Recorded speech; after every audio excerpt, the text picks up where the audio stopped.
বাংলাদেশ জাতীয়তাবাদী আন্দোলন বিএনএম এ যোগ দিয়েছেন শ্রোতাপ্রিয় কণ্ঠশিল্পী ডলি সায়ন্তনী। এই দলের হয়ে আসন্ন দ্বাদশ জাতীয় সংসদ নির্বাচনে পাবনা থেকে লড়তে চান তিনি। ক্ষমতাসীন দল আওয়ামী লীগের মনোনয়নে দ্বাদশ জাতীয় সংসদ নির্বাচনে লড়তে চলেছেন তিন তারকা আসাদুজ্জামান নূর, গায়িকা মমতাজ ও চিত্রনায়ক ফেরদৌস। এবার ভোটের মাঠে খেলতে নামছেন আরও এক তারকা, তিনি ৯০ দশকের তুমুল জনপ্রিয় গায়িকা ডলি সায়ন্তনী। তবে আওয়ামী লীগ থেকে নয়, এই কণ্ঠশিল্পী নির্বাচন করবেন নয়া রাজনৈতিক দল বাংলাদেশ জাতীয়তাবাদী আন্দোলন বা বিএনএম এর পক্ষে।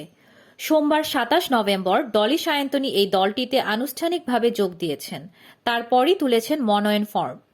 জানা গেছেন, সোমবার বিকালে রাজধানীর গুলশানের কেন্দ্রীয় কার্যালয়ে বিএনএম এর ভারপ্রাপ্ত চেয়ারম্যান শাহ মোহাম্মদ আবু জাফর এবং মহাসচিব ডক্টর মোহাম্মদ শাহজাহানের হাতে ফুলের তোড়া দিয়ে আনুষ্ঠানিকভাবে বিএনএম এ যোগ দেন ডলি সায়ন্তনী। প্রথমবার কোনো রাজনৈতিক দলে যোগ দিলেন তিনি।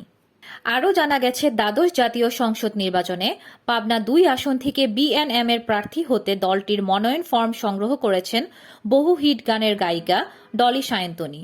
এ প্রসঙ্গে অভিব্যক্তি জানিয়ে এই কণ্ঠশিল্পী সংবাদ মাধ্যমকে বলেন, পাবনা ২ সুজানগর বেড়া আসনটি আমার দাদাবাড়ি।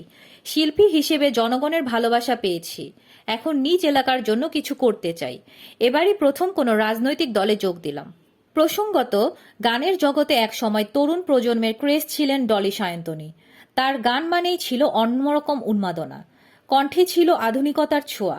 সুদীর্ঘ কর্মজীবনে ১৫টি একক অ্যালবাম, ১০০টির ওপরে দ্বৈত ও মিশ্রিত অ্যালবাম এবং ৭০০টির ওপরে সিনেমায় গান গেয়েছেন এই শিল্পী।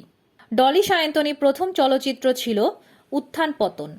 ওই সিনেমার রংচটা জিন্সের প্যান্ট পরা, জ্বলন্ত সিগারেট ঠোঁটে ধরা গানটি সে সময় ব্যাপক জনপ্রিয়তা পায়। বারবার তিনি গান দিয়ে মুগ্ধ করেছেন শ্রোতাদের। এবার বিএনএম এর প্রার্থী হিসেবে পাবনা ২ আসনের মানুষকে কতটা মুগ্ধ করেন তিনি, সেটাই দেখার।